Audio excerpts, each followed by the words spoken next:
right, and welcome to the latest episode of What's Happening with me, Casey Foreman. On today's show, we're breaking down a report from ESPN's Brian Windhorst, which states that Giannis Antetokounmpo requested a trade before the season started out of Milwaukee. We're going to break down several of the trade destinations and what would make the most sense for the Bucks. Really quickly though, a reminder to subscribe to the channel. We're putting out several videos every week, and if you don't want to miss any of the action, make sure you hit that subscribe button. All right, and like I said, ESPN's Brian Windhorst reporting that before the season started, Giannis Antetokounmpo requested a trade out of Milwaukee. He even listed the New York Knicks as his preferred destination. Let's break down some of the trade packages being proposed by both ESPN and Yahoo Sports. And let's start with those New York Knicks.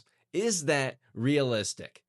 Yes and no. Okay, they've got the players and the salary to make the trade make sense, to make it match up financially. But when you're looking at everyone else who's going to be in the running for a player like Giannis, they're going to be offering multiple first-round picks, a lot of draft assets as well, and that's not something New York can do. Due to the Stepien rule, they can't trade any of their first-round picks in this package for Giannis because of prior deals that they've made. And think about what they gave up when they traded for OG Anunoby, for Mikal Bridges, for Karl Anthony Towns. They gave up a lot of their draft assets, a lot of their capital already, and because of the Stepien rule, you can't just go giving out all of your picks every single year. So they're capped off. They can't include any picks in this trade for Giannis. So when you're looking at what the New York Knicks can offer, that really just kills any package that they could send out.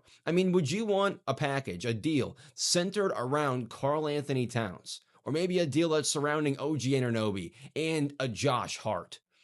All right? Like, don't get me wrong. It would be dope to have Giannis in New York wearing a Knicks jersey, playing in Madison Square Garden. Who wouldn't, as an NBA fan, if you're not a Milwaukee Bucks fan, root for something like that? But there are just better packages out there, a lot better packages out there. I know he listed New York as his preferred destination, but again, they can't include any first-round picks. You just want to do a swap for Karl Anthony Towns for OG Anunoby?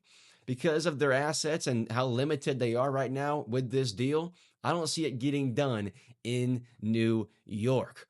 A team I could see pulling the trigger and getting this deal done because of all of the draft capital and assets that they have, the San Antonio Spurs. They're the team I think can offer the best package to Milwaukee. Just think about it. They can send either Stephon Castle or Dylan Harper. I'm talking about a rookie of the year and then the number 2 overall pick in this past year's NBA draft. So you can send out either one of those two guys, or if you're super desperate, both of them, but you got to keep your hands on one of those two guys. And then you throw in Devin Vassell, who's a very solid young player. You throw in Harrison Barnes for salary, a little bit of a veteran presence heading to Milwaukee as well. And then you can send 2 or 3 first-round picks. So you're talking about 5 or 6 players, a rookie of the year, or the number 2 overall pick in this year's draft, multiple draft assets. I think that's a very good restart in Milwaukee for the Bucks. And then just imagine on the other end of it for the Spurs, Wemby and Giannis together. I would do whatever it took, okay? And I would even do some consideration. I would do some thinking on if it took Castle and Harper, then I'm not giving you any of my first-round picks throughout the next 5 years. Like, you're not getting my draft capital if you're getting my young talent. But on the flip side, if you're only having to give up one of them, or maybe even you got to give up one of them, you'd think if you're making a trade to Milwaukee for a player like Giannis, if you're the Bucks, you're like, okay, I need a rookie of the year. I need a number 2 overall pick if I'm going to make this trade. If I was Milwaukee, I think that would be one of the best packages you could get back for your star player in Giannis Antetokounmpo. Now, another team that definitely has the assets, and as scary as it might seem, the Oklahoma City Thunder. Okay, yes, the Thunder could send out right there along with the Spurs one of the better packages for Giannis. Salary-wise, all it would take would be Hartenstein and Lou Dort. That's all it would take salary and player-wise to officially, financially get this deal done. And then they have more than 5 first-round picks over the next 2 years. More than 5. So at least 5 first-round picks because of protected things and how the lottery might end up panning out. But they're going to have at least 5 throughout the next couple of years. So they could offer Hartenstein, Lou Dort, and then a couple of the first-round picks from this year, a couple of the first-round picks from next year. I mean, that's a pretty solid offer because of the draft capital alone, but they could also offer either Chet Holmgren or Jalen Williams. They don't need to necessarily because of the financial stipulations that go along. They don't have to give up one of those salaries yet because of their extensions. Those aren't really kicking in for the next couple of years. So right now, while these players are cheap, you could go only swap a Lou Dort and a Hartenstein along with all your draft capital to bring in a player like Giannis, pairing him with Chet, with Jalen, with SGA. It would be another situation like Kevin Durant to Golden State, right? Just kind of think about it. Completely dominant. We would know the outcome before the season even started. Having a player like SGA, like Giannis on the same team to go along with talented guys like Chet Holmgren, like Jalen Williams, who's an all-NBA caliber guy. Same with Chet.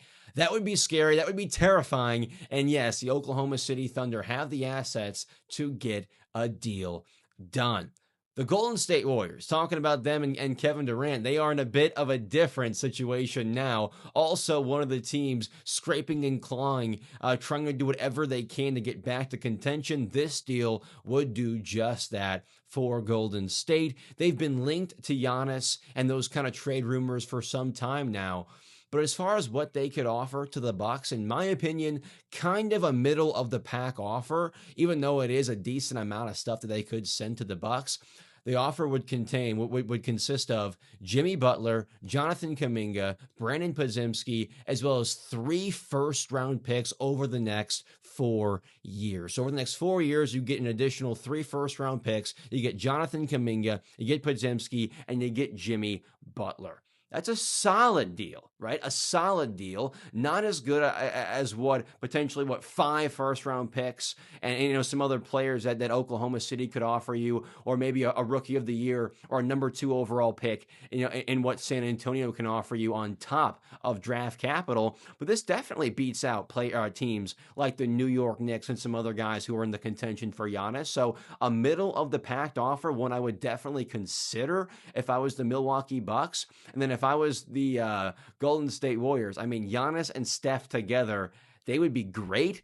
And just having those 2 players together, I think, would take a load off of both guys. Milwaukee would and should consider other offers in comparison to Golden State, but definitely don't bat your eye. Don't just scoff at what the Warriors could offer. Again, an all-star player in Jimmy, a potential future all-star in the Eastern Conference. Maybe Kuminga could become that type of player. Pods is solid. And then multiple first-round picks from a team that you would hope would be really good. But again, you never know with aging players, with injuries being more and more common on this Golden State Warrior roster. You never know. Those picks could be pretty great for Milwaukee in the long run. So I would consider the Golden State Warriors. But again, I think Oklahoma, I think San Antonio offer much better packages. And let's rapid fire a few of these options here. The Heat have a similar package to the Warriors. A couple of first-round picks, Andrew Wiggins, Norman Powell, and Kel'el Ware. So some young talent, some first-round picks, and some all-star veteran talent, some established guy who can help you win some games, help you sell some tickets right now. So the Heat have a competent offer. The Pistons could do 3 first-round picks. Jaden Ivey, who's a first-round lottery pick, can give you 15, 16 a night. Asar Thompson, who's a former top 10 pick in the NBA draft, a very good, versatile 2-way player.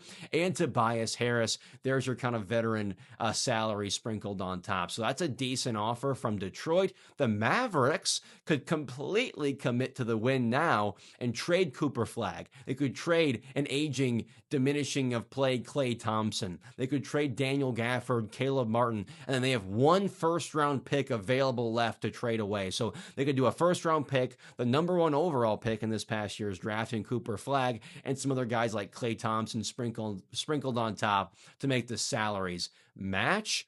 the Lakers, okay, the Los Angeles Lakers, who just got done making their own blockbuster deal just less than a year ago. I'm going to break it to Laker fans right now. You got no shot of doing it right now, okay, of making this trade for Giannis. I know people said you had no shot of probably getting Luka in the first place, but the salaries simply don't work unless you're willing to give up a LeBron James who's not going to be okay with going to Milwaukee. You just don't have the capital to get it done. Same with the Cavaliers, no shot in Cleveland. They are in cap hell right now. No way they could make a deal done. They as well don't have the assets to get a deal done. As well as the Denver Nuggets. They just have no shot. Okay, no draft capital, not a lot of players and salaries that could match in a trade.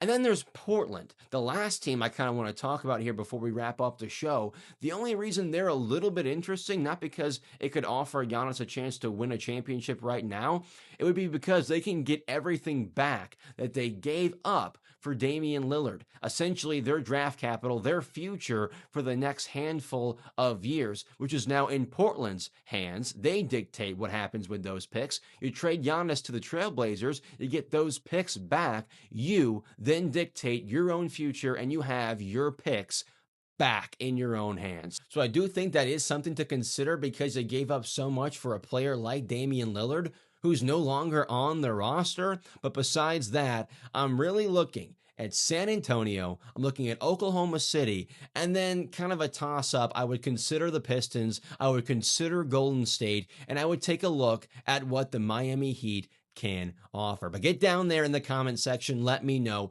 who can offer the best package for Giannis Antetokounmpo. Where will this former MVP, Defensive Player of the Year, and Finals MVP land? Get down there in the comment section and let me know. And really quickly, I want to shout out Dubby Energy, our sponsor for today's show. Are you tired of the same old energy drinks and how they make you feel after the fact? Well, then check out Dubby's website for clean energy drinks that only contain 10 ingredients. Go be better and get energized with Dubby. All right, everyone. Thank you so much for tuning into today's show. Let me know down there in the comment section what you think of the different trade packages and offers out there for Giannis Antetokounmpo. For us here at What's Happening, for me, Casey Foreman, we'll see you next time.